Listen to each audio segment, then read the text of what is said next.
चला आज मी तुम्हाला घेऊन जाते आठवडी बाजारात। आता फक्त हा आठवडी बाजार मोठ्यांचा नाही तर शाळेतील लहान लहान मुलांचा आहे, म्हणजेच आपण लहान मुलांची बाजारपेठ म्हणूया।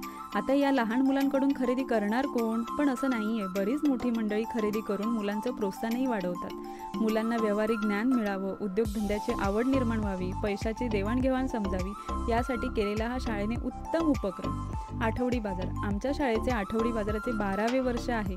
असेच नवनवीन उपक्रम प्रत्येक शाळेत आयोजित केले पाहिजे। या आठवडी बाजारात मुलांसोबतच पालकही तेवढ्याच उत्साहाने सहभागी असतात। असे उपक्रम प्रत्येक शाळेत झाले पाहिजेत असे मला वाटते। तुम्हाला काय वाटते हे नक्की कमेंट करून सांगा। आणि या आठवडी बाजाराचा पूर्ण व्लॉग पाहण्यासाठी मालवणी पाहुणचार यूट्यूब चॅनलला भेट द्या। थँक्यू।